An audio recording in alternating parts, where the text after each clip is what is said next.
We are honored to actually have the Chief Operating Officer of Habib Bank Limited, who has been speaking in information security conferences for the last 3 or 4 years, and I have been watching him, and he speaks so well about information security topics that I sometimes feel that he is actually not expert in the banking domain, but he is a cybersecurity professional. So Sagheer Saab basically joined Habib Bank around 4.5 years ago, and but he spent around more than 3 decades and started his career working with Citibank, and he remained in Citibank for more than 3 decades. So he is very seasoned and renowned and accomplished banker. Not only that, he is very keen in technology and cybersecurity initiatives, and that's why it is him who has declared Habib Bank to be a technology company having a banking license. So welcome, sir. Sagheer Saab, let's have what you have to say today. Assalamu alaikum and good afternoon. My name is Sagheer Mufti. I'm the Chief Operating Officer for HBL. I'm here to talk about risk. In every business, we know there is risk. You cannot avoid risk. It's about how we manage risk. To manage any risk, you have to know what it looks like. Cybersecurity is a new risk which has been with us maybe 10 years or so, maybe 15 years, but it's relatively new compared to many other risks that we know. We know about operational risk, we know about financial risk, liquidity risk, but cybersecurity risk is something which is reasonably new. So let us get to know it better, and I'm here to talk to you about it today from a banking point of view. What does the world look like in the post-COVID era, and how does that require us to think about cybersecurity? It's clearly a more digital world. Whether you look at number of people working from home, at least doubling of numbers. 50% more people today work from home than they were before. If you look at the number of devices people use, which are their own devices rather than company-issued devices, jump of 30%. Internet traffic significantly up. So a lot more usage of communication from remote places with companies. And lastly, cloud usage. Every company is more actively using cloud to deal with the type of environments they're creating to work from home in the new era, to work digitally. So this is the global trend. How does it apply to Pakistan? Let's look at it. Similar. Look across any of our matrices. We have a larger middle class today, about 82 million people. They're much more mobile, they're much more connected remotely in their activity. They are far more prone to using digital means for entertainment, communication, financial services, even ordering food. We have 76 million internet users in Pakistan. We have another 50 million plus smart users in Pakistan. There's about $4 billion of e-commerce today. All this means billions of connections, online connections among people, among business devices across the country. The backbone of digital economy is hyperconnectivity, interconnectedness. And Pakistan is becoming a digital economy, as we can see. And therefore, the scale of cyber security also growing up exponentially as we become more digital in Pakistan. So let us take this now from the country level to an institution. Let's talk about a company to see how it affects a company. And I'm going to talk about my company, HBL, the bank I work for. In HBL, we are the largest customer base for a financial institution in the country. We are clearly the largest payments gateway in the country. We have the most number of billing merchants connected with us. We were the first bank to offer APIs. Now, what did that convert into? That converted into something like 30 million customers, 44,000 agents for Connect, 6 million debit cards. Whether they use in ATM machines, we have 2,000 of them, or at the POS machines. Whether you look at the payments being done through our mobile platforms, we have about 3 million plus users now on that.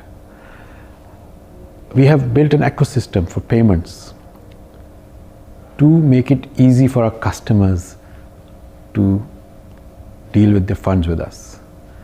We have internet payments, we have gateway for commerce for merchants, we have the QR code, we have the billing payments. They all add up. What do they add up to? We made in this year alone something like 15 million social security payments to 15 million customers, that is. We did close to 200 million transactions through the digital channels worth rupees 3 trillion. That's a piece of change. That's a lot of money going through our pipes, and it is happening at a time when cybersecurity has become more important. And how should we be thinking about protecting our assets? How should we be thinking about protecting our customers and their flows through our pipes at this time? Let's look at that. There are certain trends which are becoming clear. Cyber Cold War is just beginning. It's becoming a regional issue, it's becoming a global issue. There is rise of AI-based attacks, robotics, machines fighting with machines. Very interesting new phenomena is emerging in this space. Our means of communications will become weaponized. There will be weapons to attack each other. There is multi-factor 5th-generation attacks starting to happen, whether it's on networks, by IoT devices, or the 5G, the new norm coming in. And then cloud. Is the cloud secure? Do we know how to handle security on a cloud? Yes, cloud is safe overall, but we are starting to see stuff happen. For example, in a survey recently, they found out that 15% of the people said they've actually been hacked on the cloud. Sadly, 25% said we don't know whether we've been hacked or not. That's scary. We don't even have the means to know what's happening to us, for some of us. Yes, 50% plus people said, no, we have not been hacked. So there's good news that it works. But the bad news is we have to monitor it, we have to understand it. As an example, look at the space for cyber attacks. Emails, even today, are the most dominant way of attacking. So basic, yet we are not able to control it. 94% of the time, attacks are by emails. Close to 20% of the attacks are by state actors. So you're not fighting an individual, you're fighting a nation at times. And unfortunately, this is profitable activity. The proceeds of cybercrime were about $2 trillion globally. So people who are involved in this activity find it very profitable, and they're not going to let go easily. Among all the risks identified by businesses in a survey recently, cybersecurity came up among the top 10 risks globally. So it's a big risk, it's out there, and I think we need to figure out how to deal with it. That's the forecast for today. How does the weather look like tomorrow? Not good, even worse. In a survey done going out to 2022 by Juniper, it shows that the cost of data breaches is going to continue to rise at a reasonably fast clip. A survey done by the Wall Street Journal and published in the Wall Street Journal showed that the annual spending on cybersecurity by firms is going to continue to increase. So it seems this is a growing threat, and we will need to be prepared for it. So as an organization, what do we need to do with it? How do we deal with it? There are a couple of questions we need to ask ourselves. Are we prepared for state-sponsored attacks? They're very different than individual cats. Have we ensured that we declare our national infrastructure as a security risk and start taking steps to protect it? Because individual institutions can only do so much. At times, it is also the engagement of institutions with national infrastructure which can be a threat to each individual company.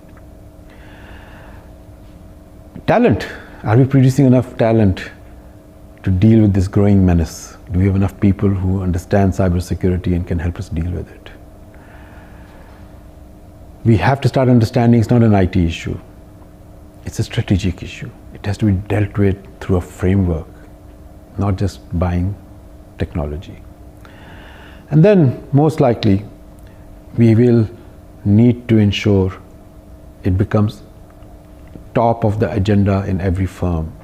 It is not something which is just to be dealt with by the IT team alone. So if these are the questions that we need to answer, these are the exam questions, what are some of the ways a company can deal with it? Here are my suggestions. Recognize that the single weakest link in cyber is the human element, not technology. We have to figure out how to inform our people more, educate them, train them how to deal with this menace. Create the right governance structure. What does that mean? It means it has to be a board, an executive committee agenda. They have to be discussing it. They have to be asking questions on it. They have to understand what's happening in their firms and how your firm is dealing with it for it to be dealt with correctly. It's a separate function from IT. Don't mix cybersecurity management with IT management. As I like to say, learn to hug your CISO. So all my CISOs out there, we need to take better care of you. You need to have a seat at the table to be able to give the right advice to the company in managing this risk. We have to develop the ability to get external intelligence. It's not just about what's happening inside our own firm. We need to understand we have the right partnerships for feeding us information on events, incidents, chatter. Hear what's going on outside so you can figure out how to deal with it. And then have the ability to analyze data. Without analyzing the data you're getting, no use having the information if you don't know what it means. Don't ignore it. It's not going to go away. It's just going to get worse. So deal with it. And lastly, prioritize. Know what you want to protect. Know what is the most important asset that requires protection so that you can protect it by focusing on it. It's hard work. It's a lot of effort. But it can be done if we have the focus on it, if we have the tenacity to keep pushing to fix it, if we have the willpower to continue to work on it over multiple years, not as a project for 3 months. And lastly, invest time in it. We can and will manage cybersecurity. It can be done like any other risk. Stay safe, stay healthy. Thank you.